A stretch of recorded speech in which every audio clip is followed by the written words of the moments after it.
The maxi dress looks different on French women over 60, and there are 5 precise reasons why. You've seen her, maybe in a market in the south of France or in a photograph, or simply walking past you on a warm afternoon.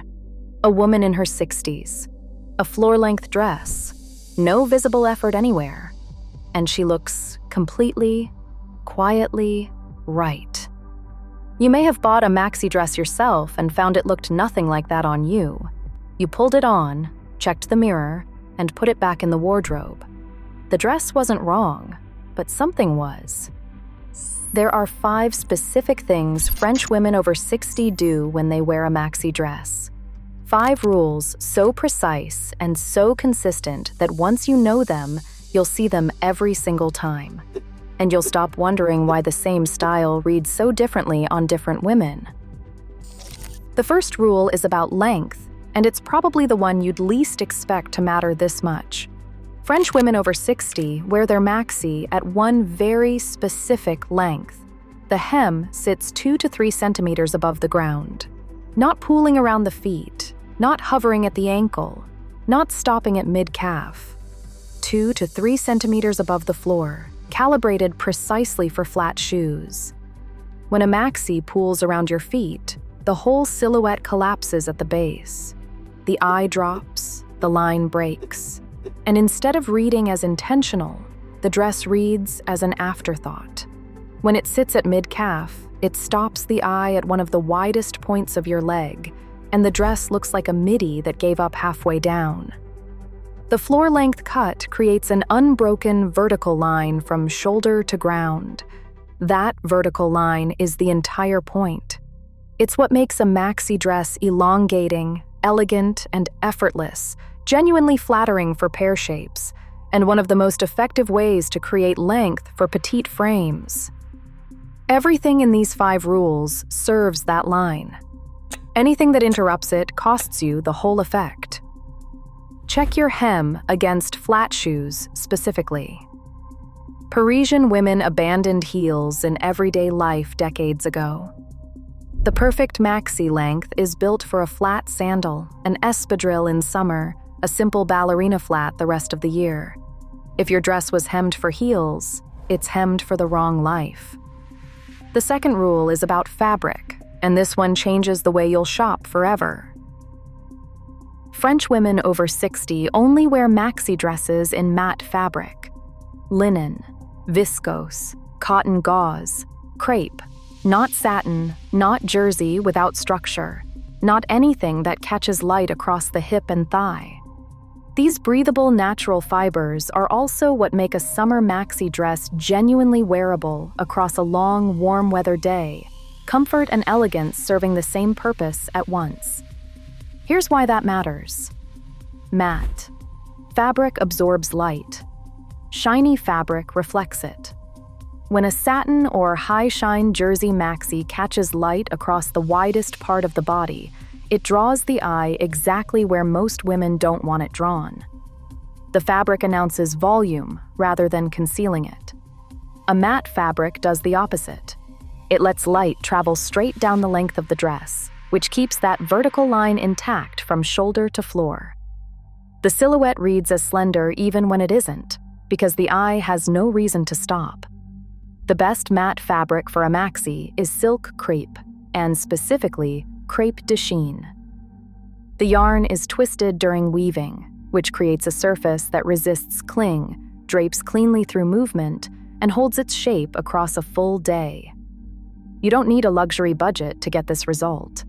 Viscose crepe behaves almost identically at a fraction of the price. What you're looking for is a matte surface and a weight that falls rather than sticks. Run the fabric between your fingers. If it slides and clings, put it back. If it falls and holds, that's your fabric.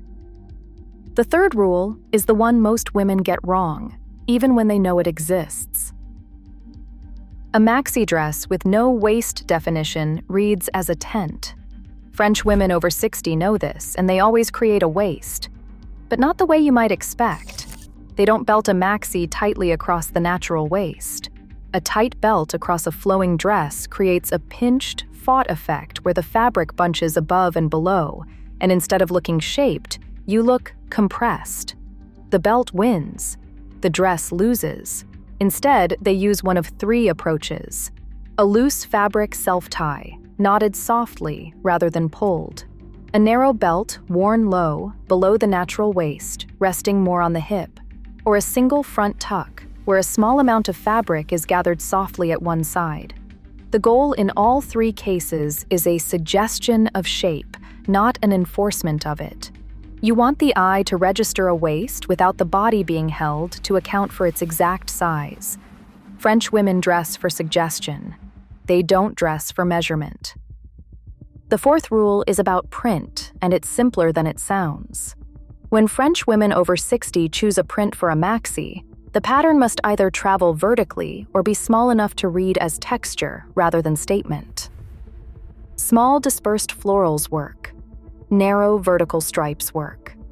Tone-on-tone botanical prints, where the colors stay close in value and blend into the background, those work too. What doesn't work is a large-scale horizontal floral across the hip and chest. The reason is geometric. A large horizontal print at the widest part of the body acts as a visual stop sign. The eye lands on it and widens.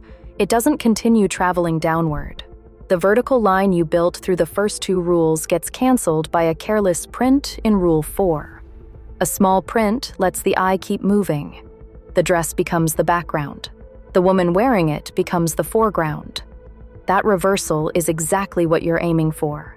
If you're not yet confident with print, a solid color maxi sidesteps this entirely, and it's where most French women start. Navy, stone, dark olive, warm white. Colors with enough depth to carry a floor-length silhouette without washing you out. The fifth and final rule is about balance, and it connects everything above it. French women over 60 apply one precise equation when they style a maxi dress. One element is open, and one is covered. If the arms are bare, the neckline stays modest, a boat neck, a simple round neck, a gentle V. The boat neck in particular has a long history in French fashion. Coco Chanel popularized it in the 1930s precisely because it opens the shoulder and chest without revealing anything. Inès de la Fressange, who, at 60-something, remains the most photographed embodiment of exactly this kind of effortless Parisian dressing, returns to it again and again for this reason. If the neckline opens, the arms are covered by a sleeve, a light jacket, or a fine knit layered on top. What they never do is close every opening at once. A long-sleeved, high-necked maxi with a cardigan added on top gives you a silhouette with no air in it anywhere. The entire shape disappears. You stop being a woman in a beautiful dress and start being a shape in fabric. The single open element is what the French call de l'air, literally air, space. A point where the silhouette breathes and becomes interesting. In summer, that usually means a sleeveless maxi with a modest round neck. As the seasons cool, it means longer sleeves with a neckline that opens just enough. The balance shifts with the season. The rule stays the same. You don't need a new wardrobe. You may not even need a new dress. What you need are 5 rules applied to the one that went back in the wardrobe. The length, precise and calibrated for flat shoes. The fabric, matte and falling rather than shiny and clinging. The waist, suggested rather than compressed. The print, small or vertical rather than large and horizontal. And the coverage, one element open and one covered, never both closed at once. Get those 5 things right, and the maxi dress stops being the item you bought with hope and put back with doubt. It becomes the dress you reach for on the days when you want to look exactly like yourself, only more so. That's what French women over 60 have always known. Now you know it too.